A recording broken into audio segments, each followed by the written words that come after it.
Hello दोस्तों। आशा करती हूँ आप लोग अच्छे होंगे, स्वस्थ होंगे और अपनी पढ़ाई को निरंतर कर रहे होंगे। ठीक है। जैसा कि आपको पता है कि अभी डीएलएड सेकंड सेमेस्टर और फोर्थ सेमेस्टर का पेपर पोस्टपोन हो गए हैं, होली के बाद होने हैं।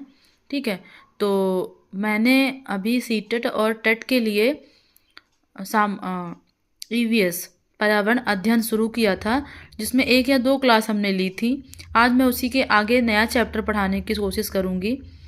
अगर आप मेरे चैनल पर नए हैं तो चैनल को सब्सक्राइब कर लीजिएगा और इस वीडियो को अपने दोस्तों में शेयर कर दीजिएगा और एक लाइक ज़रूर कर दीजिएगा।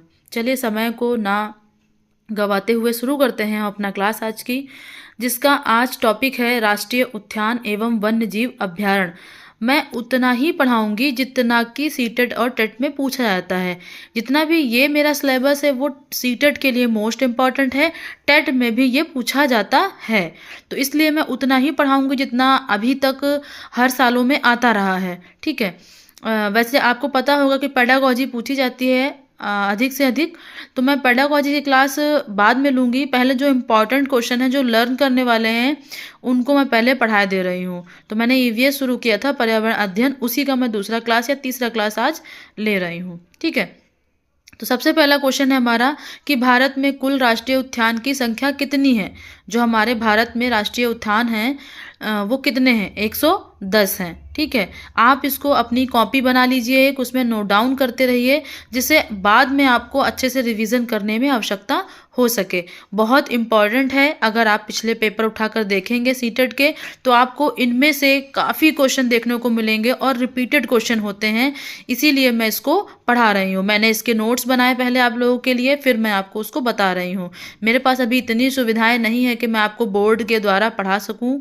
ठीक है। धीरे धीरे अगर आपका सपोर्ट रहा तो मैं इन चीज़ों को भी कर पाऊँगी। अभी आप मेरा सपोर्ट कर सकते हैं, करिए। और आपके ही लिए मैं पढ़ा रही हूँ, जिससे आपकी आवश्यकता हो सके घर बैठे। ठीक है। फिर अगला क्वेश्चन है कि भारत में कुल वन्य जीव अभ्यारण्य की संख्या कितनी है। जो भारत में पहला तो क्वेश्चन था कि राष्ट्रीय उद्यान, अब वन्य जीव अभ्यारण्य, तो 514 हैं। ठीक है।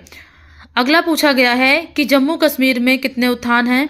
तो पहला है सलीम अली राष्ट्रीय उद्यान, दूसरा है दज्जीगाम अभ्यारण्य, तीसरा है किश्तवाड़ा राष्ट्रीय उद्यान। ये 3 हमारे कहाँ पर हैं? जम्मू कश्मीर में हैं। ठीक है। फिर अगला आता है उत्तराखंड। उत्तराखंड क्या है? राजाजी राष्ट्रीय उद्यान, गोविंद पशु विहार, नंदा देवी राष्ट्रीय उद्यान, गंगोत्री नेशनल पार्क और जिम कॉर्बेट राष्ट्रीय उद्यान। जिम कॉर्बेट आपने कभी बार सुना होगा और इम्पॉर्टेंट भी है, मोस्ट इम्पॉर्टेंट है। जिम कॉर्बेट राष्ट्रीय उद्यान कहाँ पर है? तो उत्तराखंड में। वैसे तो हैं सारे, लेकिन ये गंगोत्री और जिम कॉर्बेट बहुत पूछा जाता है। फिर अगला है उत्तर प्रदेश। तो उत्तर प्रदेश में है हमारा चंद्र प्रभा वन्य जीव विहार, दुधवा राष्ट्रीय उद्यान। फिर आता है राजस्थान में तो रणथंभौर राष्ट्रीय उद्यान, सरिस्का राष्ट्रीय उद्यान, ये इंपॉर्टेंट है, सरिस्का कई बार पूछा गया है। फिर है घाना पक्षी राष्ट्रीय उद्यान और केवला देवी राष्ट्रीय उद्यान, ये भी इंपॉर्टेंट है, केवला देवी राष्ट्रीय उद्यान। ठीक है। फिर आता है असम। असम मानस वन्य जीव अभ्यारण्य, गर्म पानी वन्य जीव अभ्यारण्य, कांजीरंगा राष्ट्रीय उद्यान और सोनाई वन्य जीव अभ्यारण्य। इसमें कांजीरंगा राष्ट्रीय उद्यान कई बार पूछा गया है और इम्पॉर्टेंट है। तो इसमें से आप जितने मैंने कराए हैं मोस्टली यही पूछे गए हैं। ठीक है। मैं पिछला प्रीवियस ईयर को तौर पे करा रही हूँ। जितने भी प्रीवियस ईयर्स में क्वेश्चन आए हैं जो पूछे गए हैं, मैं उन्हीं को आपको पढ़ा रही हूँ। अगर आपको लगता है तो स्क्रीनशॉट इसका ले लीजिएगा और आप अपनी कॉपी में नोट डाउन कर लीजिएगा, जिससे आपको आसानी से पढ़ने में सुविधा रहे। ठीक है। फिर अगला क्वेश्चन है कि भारत में सबसे ज़्यादा राष्ट्रीय उद्यान कहाँ हैं। तो मध्य प्रदेश में है। कितने? 9। कौन से? राष्ट्रीय उद्यान। ठीक है। मध्य प्रदेश में है सबसे ज़्यादा 9, क्योंकि वहां पर ज़्यादा ही हमारे उद्यान हैं। ठीक है। फिर भारत में सबसे ज़्यादा वन्य जीव अभ्यारण्य कहाँ पर है? तो अंडमान निकोबार। कितने? 94। भारत में सबसे ज़्यादा वन्य जीव अभ्यारण्य कहाँ हैं? अंडमान निकोबार में। कितने? 94, 94। फिर है अगला क्वेश्चन कि भारत का सबसे बड़ा राष्ट्रीय उद्यान कौन है, मतलब क्या है? तो हिमिस लेह। इसको हिमिस कहते हैं और लेह कहते हैं। ठीक है। फिर अगला क्वेश्चन आता है, फिर से मैं आपसे कहूँगी, अगर आपको मेरा पढ़ाया हुआ अच्छा लग रहा है तो आप मेरे चैनल को सब्सक्राइब जरूर कर लीजिएगा और इस वीडियो को अपने दोस्तों में शेयर कर दीजिए जिससे उनको भी कुछ हेल्प मिल सके। फिर अगला क्वेश्चन है, भारत का सबसे छोटा राष्ट्रीय उद्यान कौन सा है? तो साउथ बटन, जो अंडमान निकोबार में है। कौन सा है? साउथ बटन, अंडमान निकोबार में। फिर अगला है, भारत का पहला राष्ट्रीय उद्यान कौन सा है? तो जिम कॉर्बेट राष्ट्रीय उद्यान। भारत का सबसे पहला राष्ट्रीय उद्यान जो था वो जिम कॉर्बेट राष्ट्रीय उद्यान था। फिर इसका पुराना नाम क्या था? जो जिम कॉर्बेट राष्ट्रीय उद्यान है इसका पुराना नाम क्या था? Heli national park. क्या था? Heli national park. ठीक है। फिर है, इसी राष्ट्रीय उद्यान में रामगंगा नदी बहती है। जो हमारा हेली नेशनल पार्क है इसी उद्यान में रामगंगा नदी भी बहती है। ठीक है। ये इसमें से देखिए एक प्रश्न में से काफी सारे क्वेश्चन बन गए कि पहला राष्ट्रीय उद्यान कौन था? तो जिम कॉर्बेट राष्ट्रीय उद्यान था।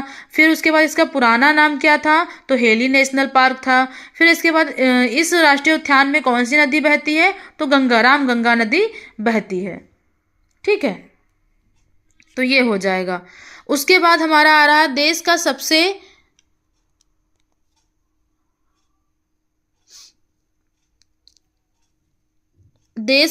बड़ा देश का बाघ अभ्यारण्य कह सकते हैं। देश का सबसे बड़ा अभ्यारण्य नागार्जुन मध्य प्रदेश में, आंध्र प्रदेश में, सॉरी। जो देश का सबसे बड़ा बाघ अभ्यारण्य जो होगा वो नागार्जुन आंध्र प्रदेश में है, आंध्र प्रदेश में। ठीक है। फिर पहला बाघ अभ्यारण्य जो होगा वो सरिस्का राजस्थान, ये मोस्ट इंपॉर्टेंट है, सरिस्का राजस्थान में है ये बाघ अभ्यारण्य, यहाँ पर बाघ पाए जाते हैं सबसे ज्यादा।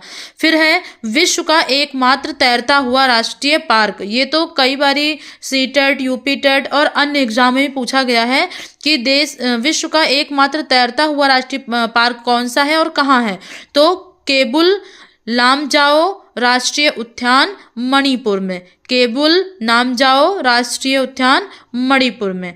तो ये कुछ क्वेश्चंस थे हमारे जो ईवीएस कह सकते हैं, पर्यावरण अध्ययन, जो संबंधित है हमारे सीटेट, यूपीटेट में, जो आपको बहुत हेल्प करेंगे। आशा करती हूँ आपको समझ में आया होगा मेरा पढ़ाया हुआ।